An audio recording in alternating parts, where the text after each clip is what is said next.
let's learn how to play Panda Royale. This is the complete rules. You should have already gone through the game setup. We've set it up for 3 players, everyone with their own yellow D6 starter die. And because there's 3 players, there will only be 1 pity die or pink 12-sided die in the middle, and we'll put the panda token there in the middle as well. The cool thing about this game is you can learn it as you play it. So if you've got everyone in this situation already, let's just go ahead and do the first round and we'll roll.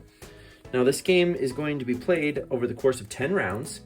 Each round you're going to be adding another die to your hand and tallying up your score till the 10th round where you will have rolled 10 dice. Okay, now that every player has rolled, we'll go ahead and look to see what those scores are. So this player rolled a 2, we have a 1 here and a 1 here. Now we can never have a tie for the highest yellow roll, okay? Now we don't in this case. This player has a 2, that's the highest. We'll assign the panda token to whoever has the highest roll. If we did have a tie, everyone would re-roll just their yellow dice, okay? No matter how many dice you've collected throughout the game, if there's ever a tie for the top yellow, and that's the total yellow roll for that player, then we have to re-roll all the yellows. Now in this case there isn't. Again, we assign this panda token to the player who has the highest roll. The yellow dice, their special property is they dictate who gets to draft or choose first from the next set of dice. In fact, we'll go in descending order. So the higher the yellow roll you get, the more likely you are to choose first or choose sooner than other players when it comes to that time. Now, if you want to follow along, down at the bottom of the score sheet, there's the 4 steps that we go through each round. We've rolled dice. It's time to calculate scores.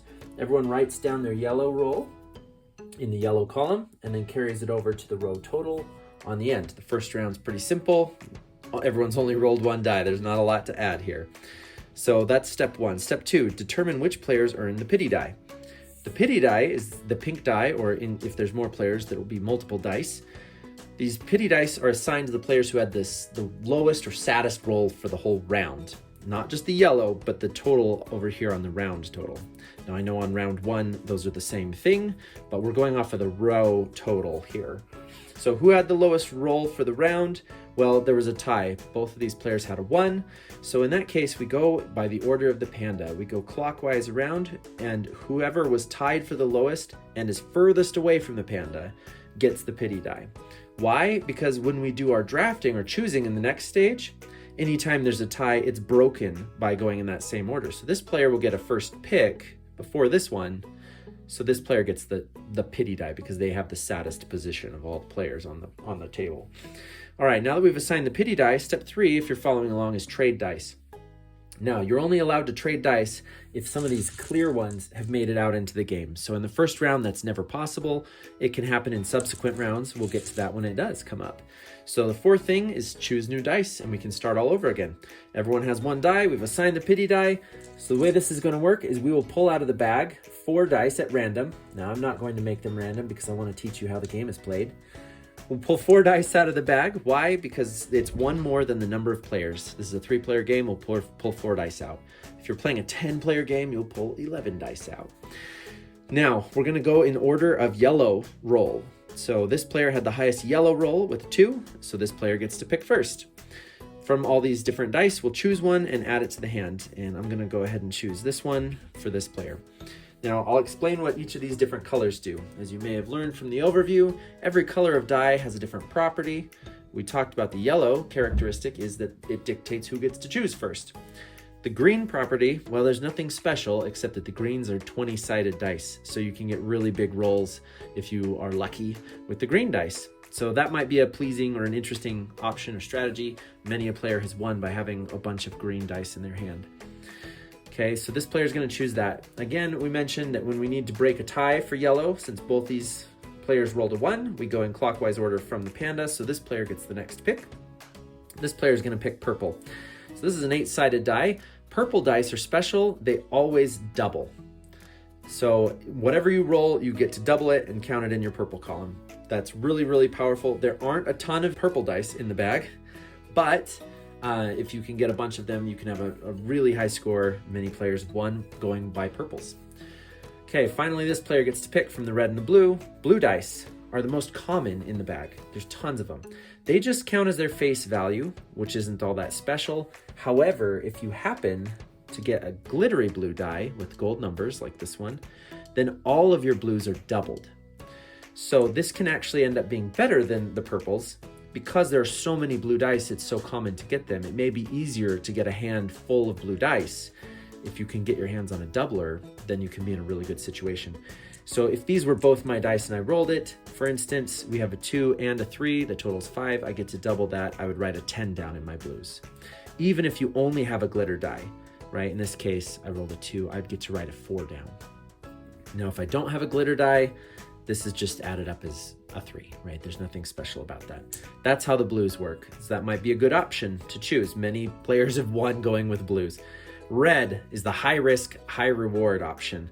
All of the highest numbers values on each die are printed in white. Those are positive numbers. All the lower value ones are printed in black. Those are negative numbers. So these are high risk, high reward. The way that will work is when you roll a bunch of red dice for your roll, you get to add up all the face values and then multiply by the number of red dice you rolled. In this case, I rolled a 6 and a 7, which is 13, and a -2, if you can see that, which is 11, and I get to multiply 11 by 3 dice. So 11 times 3 is 33. That's a really great roll for 3 dice. But you can see it can also go really poorly. If I rolled a bunch of negatives, -1, -2, -2, -5 times 3 is -15. That's a really awful roll, obviously. High risk, high reward, maybe red is the strategy for you, maybe not. This player is gonna choose the blue. We'll put the last die back in the bag and we're ready to roll for round 2. Everyone rolls again, including the pity die. And now we look at the yellows again. Who had the highest yellow? Was there a tie for the highest? Do we need to re-roll? No, the highest yellow is over here with a 3. So everyone's safe to write down their score and we can move on. We'll go ahead and just fill out this sheet for you. Write down the 1 in the yellow column. We don't have any purples or blues or reds. I rolled a sad 2 on my green here. I don't have a clear die or a pink die, and now I can add up my total for the round, which was just 3. That is a terrible roll. Over here, these other players will have done better. We're not gonna go ahead and do the math there, but because the lowest score for the whole round is over here with a 3, most certainly, this would have been a 13 and this would have been an 8. We'll go ahead and give the pity die to the person who has the lowest round total, not the lowest yellow, the lowest total round roll. We'll also assign the panda to the person who had the highest yellow roll over here. Now we've done step 1. We've done step 2, determining the pity dice. We still don't have any clear dice to trade. We're ready for round 3 to choose dice again. Very, very simple. As you can see, the game moves forward very quickly this way. Now I'm gonna go ahead and stage a situation here where we have a clear die so that we can see how that works. And grab a couple other random dice out of the bag. Starting with the highest yellow roll, which over here is the person with the panda. They get to pick first. They're gonna want, clearly, the glittery die, because we already discussed that's gonna double all of their blue dice moving forward. Now we have a tie for the next highest yellow, so we're gonna go in the order of the panda clockwise. This player gets the next pick, we'll pick the trade, and this player is going to get a red die and probably will pick this one. So how does the trade work? Well, when you take it, you don't do anything just yet. You have to roll it first before you can use it. So we'll go ahead and move on and roll round 3 first, and then I'll demonstrate what the trade does. So everyone's gonna roll their dice. Great. And we see that we don't have a tie for yellows. The highest yellow is here. We'll assign that. And now let's tally up all the scores. 5 for yellow, no purple, no blue, no red. I have a 6 for green. I have a 3 for clear. I get to tally that at face value, and an 8 for pink.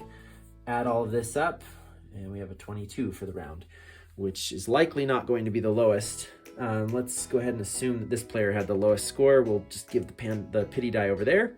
We've done steps 1 and 2. Now we're on trade dice. Now, going clockwise from the panda, starting to the left of the panda, anyone who has a clear die or any number of clear dice may trade them for something else. They can be traded for anything except a pity die. You can trade and take someone's only yellow die so that they'll effectively always have a 0 and always start last. You could steal a glitter die so they don't get to double their blues anymore. You can steal a red die if you really want to get in on that high risk, high reward. You can steal purples because they're highly coveted. Lots of different options. We're going to go ahead and go clockwise from the panda. The person who gets the last trade is the person with the panda. And that's important because that's the most beneficial position to be in when you're trading. And we're going to give that perk to the person who earned the panda. So if there were other clear dice out on the table, this player would go first, and then this player, and it would end with this player getting the last trade. Note that you can't trade again. The same die can only be used once per round. So if I go ahead and steal this die here as the trade, that doesn't all of a sudden give this player a chance to immediately trade. It has to be rolled, and then the next round they'll get to trade it. So we'll go ahead and assume that that's the decision that this player's made. We traded for the glitter die. Everything's great. Now we're ready for step 4, which is choose new dice. Again, we'll pull out 4 dice because there's 3 players, and we'll go in yellow order, which in this case is 5, 2, and then 1. So this player gets first pick. Maybe we'll just double down on greens here. Then this player gets their doubler back. That's fantastic. And this player started going for reds anyway, so maybe it's not a bad deal. Now everyone's got 4 dice, plus any pity dice. It's time to roll round 4. And we'll just check and make sure that there's no tie for the top yellow, and there's not, so panda goes here, and we can add up everyone's scores. Once we're done adding up everyone's scores, we'll assign the pity die again, just like the steps say, and then anyone who wants to trade, this player may then trade and take something else. And we'll go round after round until the 10th round. On the 10th round, you don't need to worry about who has the highest yellow, because we don't need to break a tie anymore, and you can just add everything up. So a couple other things just to be very, very clear about. There are more yellow dice in the bag. It is an option for you to draft more yellows. If you do that, you get to add all of your yellows. This is a yellow 14 now. It's very unlikely anyone's going to beat that. Going for yellows early on may help you choose first, or at least towards the beginning every round. That can be a really useful thing for you to do. Keep that in mind. Again, you cannot steal the pity die. The pity die is traded or handed to the new lowest player every round. If there's a tie for whoever is the lowest, you will go in the order of the panda, and you'll find the person who is the last, farthest away from the panda, who should get the pity die in the case of a tie, right? And the pity die, again, is going off of the round total, not your yellow or any one individual color, but the row total. So we'll give that to the lowest people. With higher player counts, there's more pity dice. They go to the first lowest, the second lowest, third lowest, so on. And again, you break ties by going farthest away from the panda clockwise. And finally, as a reminder, when you have trades, when multiple people have the ability to trade, you'll always resolve those in the order of the panda, ending with the person who has the panda getting the final trade. And those are all the different ways that you can break ties. So with that, you should have everything you need to know to play Panda Royale in detail. Have a good time.